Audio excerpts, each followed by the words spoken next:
So let's move on to the what was known as the Red Peril. The Red Peril, as it advanced and went throughout the world. And we're going to follow the narrative of Dr. Abdullah Azzam. Okay. What did he say about what was happening at that time?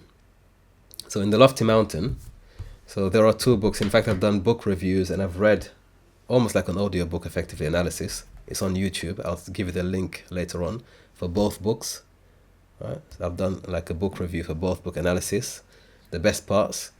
In the Lofty Mountain, he talks about a very, very famous sheikh, and we're going to go through his life. He's the man who went around promoting jihad on behalf of the Americans and the Saudis and the Afghan, collecting wealth from all over the Muslim world, even the Western world. And also the biography of Dr. Azzam himself, who began fighting for the PLO, fighting alongside the PLO, and he left that movement. He considered and he realized it was a Marxist movement, because at the time, Marxism, communism, socialism was what was driving the Palestine liberation struggle at that time. So when he realized that it was a godless movement, he left. He went to Saudi Arabia for a couple of years. Then he found out that there was a struggle in Afghanistan. He eventually travels there and he becomes the chief authority in recruiting, in training, and effectively in leading the Mujahideen in Afghanistan. So he is a really... there are books written on him and studies by Western academics. Okay, The Caravan is one called The Caravan, but I'd rather go straight to the primary source and read from his words. So he says at the time, America and its allies were preoccupied with the protection of Western Europe after the fall of Eastern Europe into the hands of the Soviet Union. So when the Soviets had managed to edge their way into Eastern Europe and took most of the Eastern European countries, America and the free world were busy trying to protect what was left of the continent. So France, Britain, Germany, at least their part of Germany, they were busy there, fighting there. So they couldn't look far afield into, for example, Afghanistan or the Middle East. They were so busy looking after their own frontiers, they couldn't keep up to date with what was happening across the world. So the communists went up until Germany. That's why Germany was divided into East and West Germany. You had East Germany and West Germany. East Germany was the Soviets had that part, and West Germany, NATO had that part. That's why you had the Berlin Wall. Okay, so they came that far, and they couldn't go any further. So NATO and the free world had to ensure that the Red Peril doesn't go further into the West. Okay, so because of that, the Western world was preoccupied with their own problems on their side of the fence. So the communists had East Germany in their influence, and the Western world was constantly fearful. Which country is going to be next? Britain, France, Italy, Spain, Portugal, Iceland, Netherlands. Which of our continental countries will be next? Mediterranean country will be next. So while that was happening, you could see here the Russian bear sharpens his claws. They were etching into the European continent. Everything in yellow is effectively communist at that point. Right? They've conquered quite a lot in a short space of time. And they were looking to get into the western or the continental part of Europe. Meanwhile, you had Afghanistan, which was open, and the Middle East was also open. So they begin to branch out into the Americas. Cuba, as I've mentioned, is only 100 miles away from mainland America. And Cuba falls to the communist ideology, a major thorn on the side of America. So now they're bringing the problem to the doorstep of America. They have a compliant states in Cuba. And the Cuban revolutionaries are very, very popular. Che Guevara, Fidel Castro, for example, were very close to the Arabs, to the liberation of the Arab lands, especially Palestine. Very close. This is why to this very day, when I'm wandering around in London, London has a history of the socialists, and it has a very strong established history in London. You will find on the walls pictures, pro-Palestine rallies and solidarity and meetings, and at the bottom it says Socialist Party. Right? To this very day, I'm seeing these posters. Socialist Party. So they're utilizing that movement to again recruit to Ghana, but at that time it was about liberation from the colonial imperialist nations. So when Cuba became communist, then Grenada became communist, it became a problem, and parts of Vietnam. So the Americans now have their own problem, and they became very wary and very afraid of communists, which is why the paranoia, right? They would promote and propagate the idea that anyone can be a communist, and if you find a communist, you must report them to the authorities immediately. So Latin America goes. Fidel Castro, Che Guevara, they joined the communist cause, and these people would travel across the world, and they would send their agents across the world to train other nations, primarily third world nations.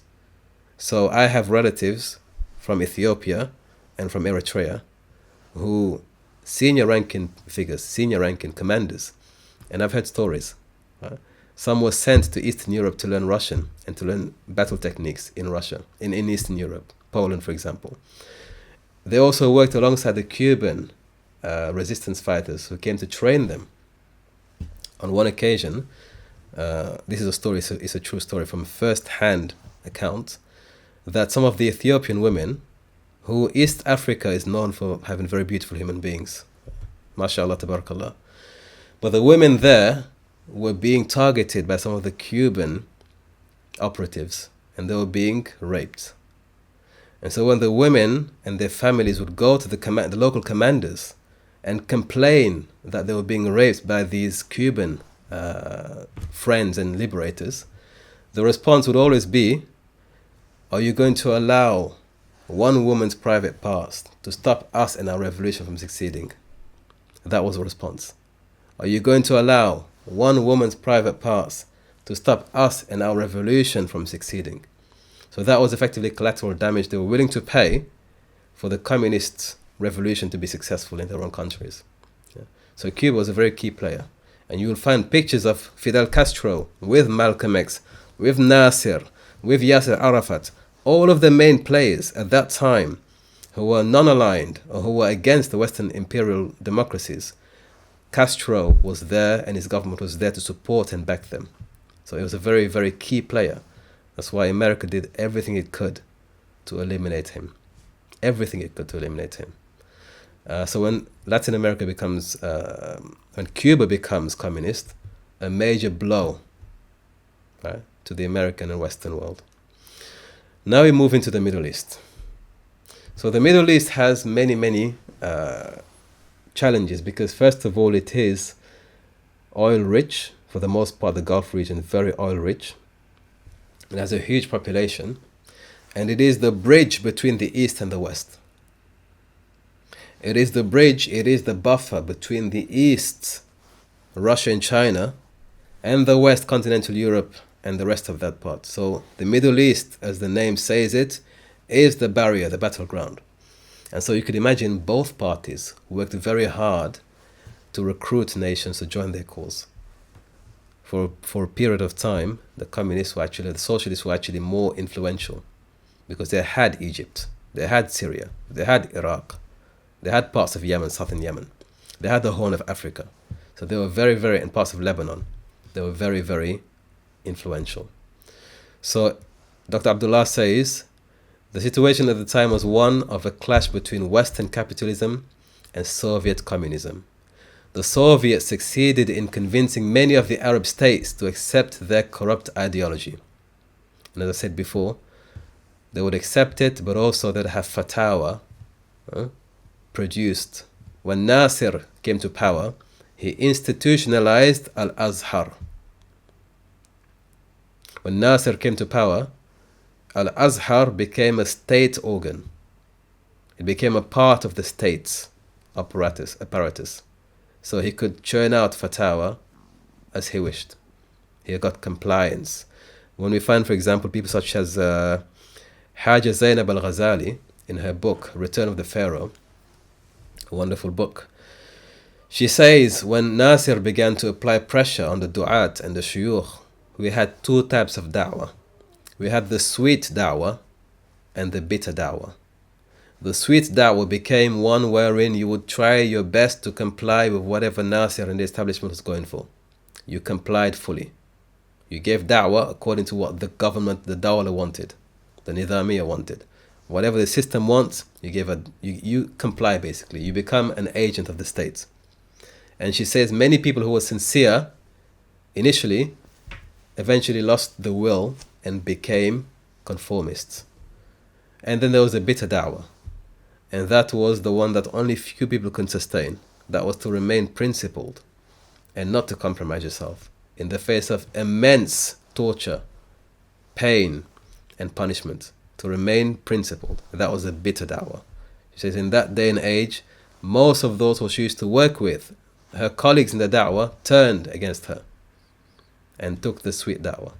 Yeah? So there's no wonder why many of these Arab states then flipped and joined the Soviets when they had the states-sponsored fatwa being printed, being churned out. The ideology of communism came into the Arab world under the guise of socialism. So there is a distinction between socialism and communism. We're not going to get into it now. But communism is a more complete, a more authoritarian form of socialism. Socialism effectively, and there are some, for example, the Ba'athi Party, the Ba'ath Party, Arab Nationalist Party, they were socialist, not communist. So even amongst themselves, there was a distinction between socialist and communist. The communists are the more extreme form. They want to go all the way, right? So there was a distinction. So they came to the Middle East with socialism, the milder brand, and they produced that as a proposal, and people took it. That's why Nasir was a socialist. Arab socialism. Arab Islamic socialism in certain books is Arab Islamic socialism because they halalified it, but Arab socialism was a broad umbrella under which this was presented. And it was simple. Equality across the board. We don't want to have a class system. We want to have equality for everybody. No imperialism, no colonization. Freedom for everyone, okay, and prosperity. So in Iraq, it came along. Of course, it came into Iraq, and they became an ally to the Russians, which was very useful when they started wars against, for example, their neighbors. They had the weapons from the Russians. The Ba'ath, as I mentioned before, they also took the ideology. It was an Arab nationalist socialist movement. The Ba'ath was an Arab nationalist socialist movement. It goes on to say this infectious disease also afflicted Syria, such that the socialist motto spread amongst the all strata of society: unity, freedom, socialism. Unity, freedom, socialism. In southern Yemen, because Yemen was always in a state of conflict between the north and the south. In southern Yemen, they also became communist. Okay? And this way, communism under the guise of socialism entered the Middle East. And all of these nations had white power, weapons, help, intelligence, technology, and endorsement. That was very useful if you're going to fight your neighbor who doesn't have that sort of backing. And if we all have the sort of same backing, at least a protection against somebody else transgressing. So it enters into the Middle East, and we have in that epoch many Russian printed propaganda pieces. So here you have a Russian printed propaganda piece, basically to repel the invaders in Russian. Here you have an Arab, traditional Arab, and he is pushing away with his arms Britain and France and their warships. Okay, propaganda piece right there. Then we have of course the Russian, but it's in Arabic. Okay, celebrating, and within the masses you have Arabs with Europeans, right? You have Arabs and you have Indians. So this unified kind of society, classless society. You have the transcriptions here in Arabic. Okay, so propaganda is rife and prevalent. Then we have Nasir, who was the epitome of Arab socialism. He has his own school, Nasirite socialism, which is a combination of Arabism, nationalism, socialism, and some Islam in there. So he had his own school, and he became the face and the poster child of Arab nationalist socialism. For a while, it was a big thing. For a while, it was a big thing in the Arab world. In the same way, some of us are excited with the ICJ or the UN or the BRICS, and we think this is the way forward. In their day and age, Socialism was the way forward. Arab socialism was the way forward, because it had managed to unite Arab blocs. So, for example, in the 50s, you had the United Arab Republic. This was Syria. This was Egypt. For some time, it was Yemen was supposed to enter, and also Iraq was supposed to be part of that. So these four powerful blocks of Arab nations were supposed to come together under one, all under socialism. You also had the wars against Israel, who were all under the coalition of Arab nations. Most of them were socialist. So it had a lot of momentum, a lot of promise. Right? Don't look at those who were in that generation as people who are lost. No.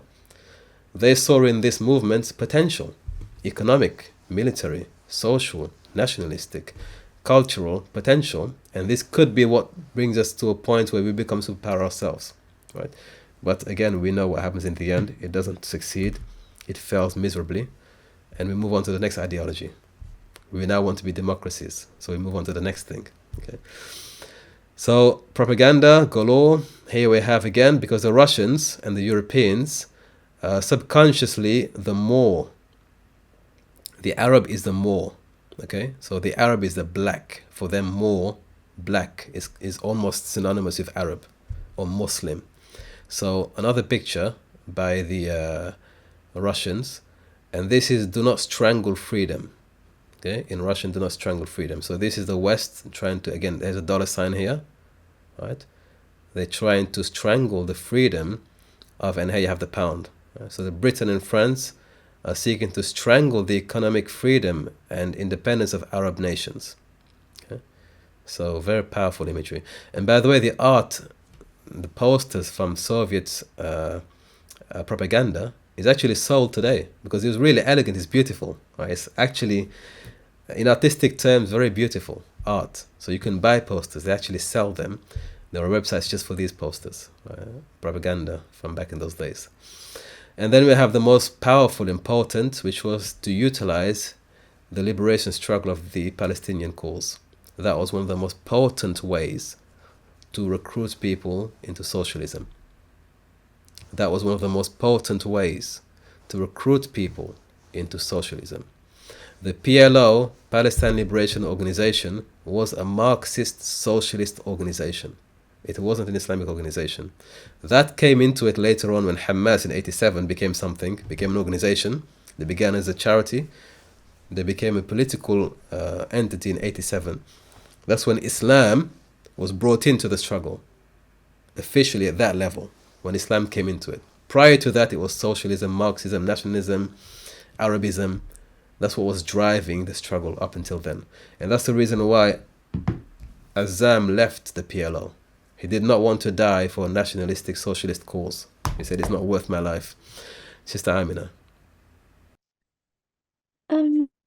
So obviously up until this point there was like no Islam, at least in the movements that were trying to, fight for freedom.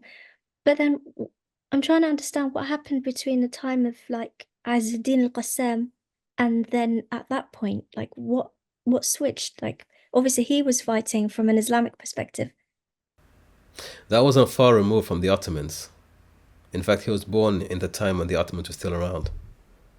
They hadn't yet come across the ideas of socialism, nationalism, we're going to be independent. It was still the final phases. It wasn't yet what it became, the full-blown nationalistic movement. And the Arabs were trying to find a new identity. The idea of Arabism is very simple. We have Christian Arabs, we have Muslim Arabs, right? And we are divided. We've been divided for a long time, 1400 years. The greatness, what makes us great is not Islam or Christianity. What makes us great is being Arabs, our culture, our poetry, our language, our customs, our land. This is what makes us great. So let's put aside religion, which divides us. Let's come together on one common accord, Arabism, Al-Uruba. There's a wonderful book, in fact.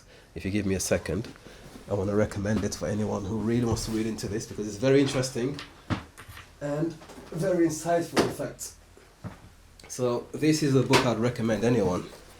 Adid Dawisha, okay, very wonderful book. Arab Nationalism in the 20th Century. And what he does, he actually analyzes from the Ottoman epoch, the final phase of the Ottoman epoch, all the way through to the Nasserite epoch and the end of that. How the Arabs went about identifying themselves, how the movement began to shape, and how eventually they kind of forged a new identity beyond Islam. And he says that many of those who were early proponents were Christians from Lebanon and Syria, because they were always a minority. And they felt that Islam was a barrier between a greater Arab consciousness. So they were the first people, for example, Michel Aflaq. They were the most ardent supporters for Arabism, and they would be pushing for it. If only we could unite as Arabs, not as Muslims and Christians. So by the time we come to this point, Six-Day War and these sorts of struggles, it was too late. It was all nationalist. It was all socialist. Islam was on the back burner. Okay, Islam was on the back burner. But in 87, following the invasion of Afghanistan, the Mujahideen, we're going to see that there's a new wave, as-Sahwa al-Islamiyya, and also the jihadi wave. And the Arabs who were previously socialist, some of them turned to Islamism. They became Mujahideen. They began to utilize Islam as a rallying call for liberation. We're going to get into that in the 90s, inshallah, next unit. So it's very interesting. But this book I recommend, very well researched, very well written, and it explains a lot about the Arab revolt. It wasn't really an Arab revolt per se, it was an Islamist revolt, and most of the key driving forces there. The Arabs were lost, effectively, looking for an identity. The socialists gave them an identity and a cause to fight for. But it was also very convenient that they were fighting Israel, which was an imperialist project. So an amazing way to recruit people for the cause. And of course, as we know, when the PLO were in Lebanon, and when they were first in Jordan, and they sought to dethrone King Hussein, you could see them reading the Red Book of Mao, his Red Book. They were studying, rather than the Quran. It wasn't Quran, Masahif, it was the Book of Mao, the Red Book. It was mandatory reading, men, women, and children. So this is how popular movements are co-opted by ideas foreign to Islam. Even to this very day, I look at the posters, I look very carefully.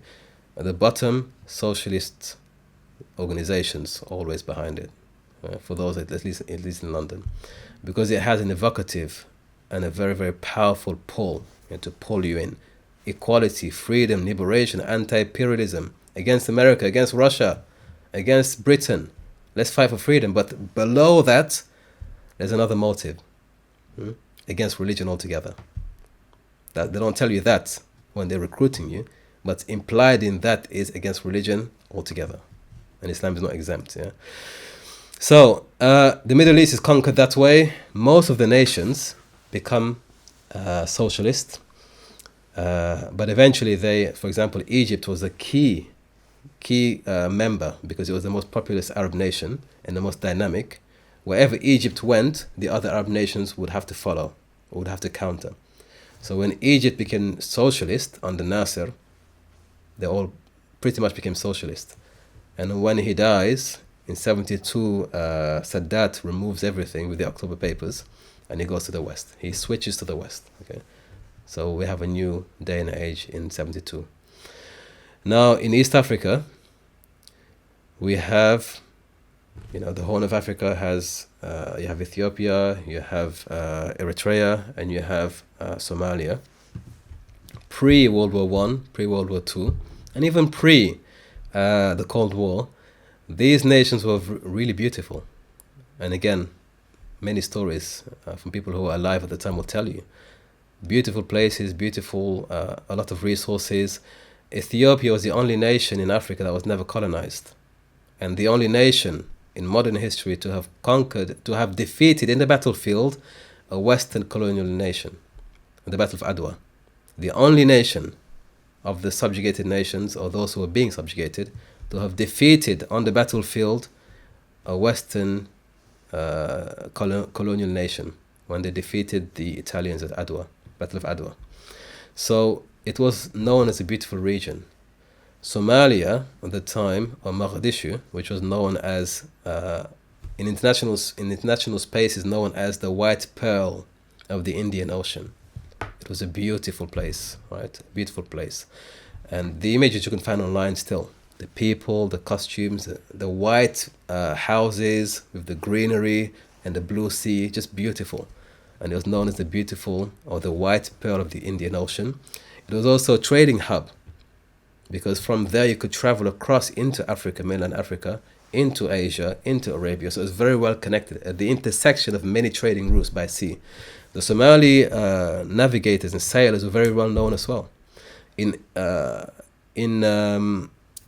East London, I believe, there's a part of East London, and there's also in north towards Liverpool, there are communities where Somali sailors settled very early on because they were already being hired as navigators and guides for their sailing skills and competencies. We have, for example, in the Middle Age, we have Said of Mogadishu, very famous. He traveled to India, he traveled to China, he spoke Chinese, he's traveled everywhere, and he became the first ambassador. So there were people known for seafaring. They were well known for seafaring, and they had this ability to trade as well. Trading and seafaring combined. And so Mogadishu at the time became a very beautiful place. In fact, some of the etymology suggests that it was actually known as 𝗏𝗏𝗔𝗟. Maq'ad, the seating place of the Shah. The Persian Empire was, they had connections with everyone. So before colonialism, before communism, it was a beautiful place, right? And the same can be said of Asmara in Eritrea. Also a beautiful place. There were actually a melange of Mediterranean cultures, Arab culture, African culture. So there's a mixture. There are some videos you watch today of people go to Asmara, and you have, for example, ice cream, gelato vans from Italy, of course, pasta, but also at the same time food and rice that resembles the food and rice in the Middle East, for example, and clothing and traditions from Africa. So it's a beautiful blend of all these customs and cultures. Today it's known as the North Korea of Africa. Today it's known as the North Korea of Africa. And then Somalia as well. Okay, so these are places, and then Ethiopia. Okay, Ethiopia, we know today the water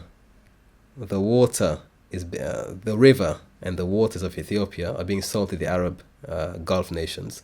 We look at Sudan, what's happening. That entire region effectively is destabilized, and what used to be a beautiful place, a wonderful place, a proud place, is now being undermined with wars, civil wars, and just all the resources being sucked out. My mother-in-law once said that when she used to travel to Addis as a child, the fruit was so fresh you could smell it a long distance away. It was picked the same day and sold the same day. But today it's being imported. In a land as green as Ethiopia, you have to import certain basic necessities. Right? So corruption, all of that comes as a result of the communist wave. Not all of it, but most of it. And we're going to see how that develops, unfortunately, in the 90s. So the East African coast, effectively, the Horn of Africa, accepts communism. It opens the door to communism. All three open the door to communism. But the greatest impact was in Somalia.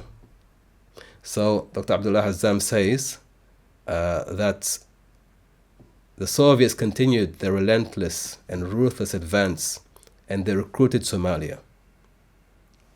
Said Bar, he writes, Ziyad Bar by Said Bar, basically came to power, and he began to establish a communist socialist government, and that was effectively the beginning of what we know as the modern state of Somalia. In the state it's left in. But in the very early phases, there were Muslim scholars who tried to resist, right? Who tried to resist this new communist socialist government. And what he did was, he gathered these scholars and he burned them alive. Okay? He burned them publicly. This is a story I've heard many times. Many times I've heard this story. People have recounted the stories again and again. Some details change, the numbers, for example, change. But he set a precedence. When those scholars, Islamic scholars, who stood up and said, no, we will not accept communism in our land, he gathered those people and he burned them alive. Okay? So that was the beginning of effectively a terrible ordeal that would not only take over Somalia and displace millions of people, Eritrea and Ethiopia as well. And amongst themselves, you'd have wars. They would have wars amongst themselves. Right? So that was really the end, the beginning of the end. He began to implement a one-party state based on Marxist-Leninist principles. Yeah? So he began to effectively, and there were many elders from that epoch who were socialists. If you speak to them today, they're in a masjid, they have a topi, they have a kufi, they have a long beard, mashallah, they're praying. But when they were younger, they were socialists. They were Marxists. That was the flavor of the age at the time. Sorry if I may, I should have put my hand up. Sorry, but interject. No problem, no problem. Here. So what was the main motivation for Somalia to accept communism at that time? And also with Ethiopia, so did the backing of the Soviets like fuel Mengistu's like a mission to, you know, kill Haile Selassie and then assume power? Was that in the background that gave him that platform and then ultimately led him to doing that? Or was that something that he did and then communism kind of like accepting that became like appealing after obviously destroying three? There we are. History and heritage and infrastructure and everything, unfortunately. Well, what was appealing with the socialist or communist propaganda was they would always tell you, we are against the imperialist powers. We're against colonization. We're against subjugation. We're against the West, generally speaking. Most of these men were young officers or young activists at the time. And of course, it's appealing. We're going to go against the establishment, right? The communists would provide, again, white power, weapons, help, intelligence, technology, and endorsement. So most of these groups came through revolutions and coups. For example, 𝗖𝗢𝗜𝗓 came through a coup. Okay, they came through that way, and they were then empowered and endorsed to remain in power. However, in the case of 𝗖𝗢𝗓, eventually he would kind of he would cut ties with the socialists because they began to support with the Russians, the Soviets, because they began to support Ethiopia, which was at war with Somalia. So again, you're on the same team, but you're fighting one another, and so there's a proliferation. You need weapons, he needs weapons, you use it against one another. And eventually there were videos of him warning the Soviet Union to stay out of the regional conflicts. Warning them, stay out of regional conflicts, don't get involved. Okay. It is quite clear, I think, if, for example, your act or attitude is danger to your very existence, it is logic. How can you have a good relation? So we were saying to our friends Soviet Union to consider their activities in the area, particularly in Ethiopia. It is posing dangers to the very existence of Somalia. So to think it over. About the whole area, but particularly to the Somali Democratic Republic. In accordance to our information, the armament that Ethiopia received is unnecessary in quality and in quantity, and very dangerous to the area. I said in quantity and in quality because many of them are so sophisticated, which non-African people possess. Neither Arab people, I think, possess such arms. I don't see why such arms is given. What aim and object is behind it? I don't understand it. In quantity, it is so huge that we believe it is not necessary. It was up to the Ethiopian regime to settle their problems politically or as they like, mentally oriented, even by their military might or killing as they are accustomed to do. But I don't think that people should come from America or Arab world to fight there. We don't think. What is the need of that? It's a question mark that the history will answer. The aim behind it. But the entire Horn of Africa sinks at the same time, unfortunately, as a result of that. It sinks as a result of that.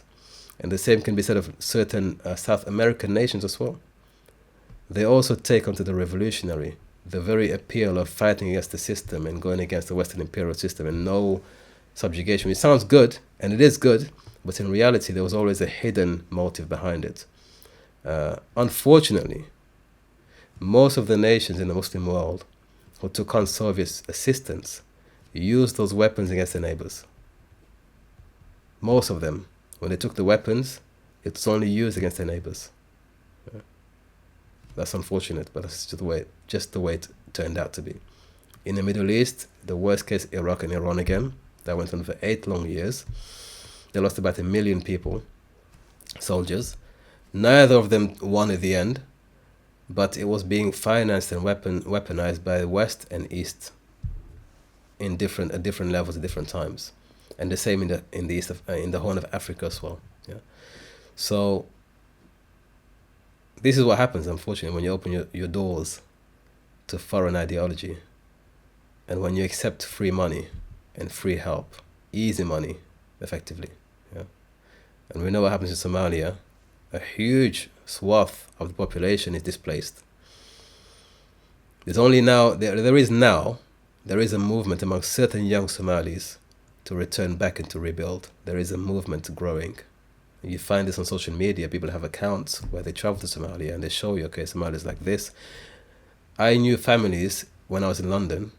The area I lived in, actually, in London, is a beautiful area because it has a mixture of Afghani and Somali. It's Afghani Somaliland, right? And in the road I used to pray in, the first masjid was an Afghani masjid, but the most populous Muslim community was the Somali community. So it was little Kabul and little Afghani and little Mogadishu at the same time, depending on which side of the road you're standing on. Some of the boys who grew up in London began to join gangs, unfortunately. They began to take part in the drug trade. They began to kill one another, right? They began to join the gang and the drug circles. And the parents would send them back to Somalia. I had a friend who was sent back to Somalia because he was involved in drug dealing and gang activity. They sent him back to Somalia. And several others send their children before they get to that stage, 10, 11, 12, back to Somalia to memorize Quran, to study, and to effectively be safe from the Western influence. So there is a movement to return, to rebuild. In Eritrea, it's not the same because Eritrea and Ethiopia have recently come together, right? They've kind of had, they've opened up again the doors to friendship. But there is still a fear because Eritrea is very repressive. If you know the politics of Eritrea, it's very repressive. It's still the North Korea of Africa. Ethiopia, we know what happens when the Ethiopian athletes come to the West.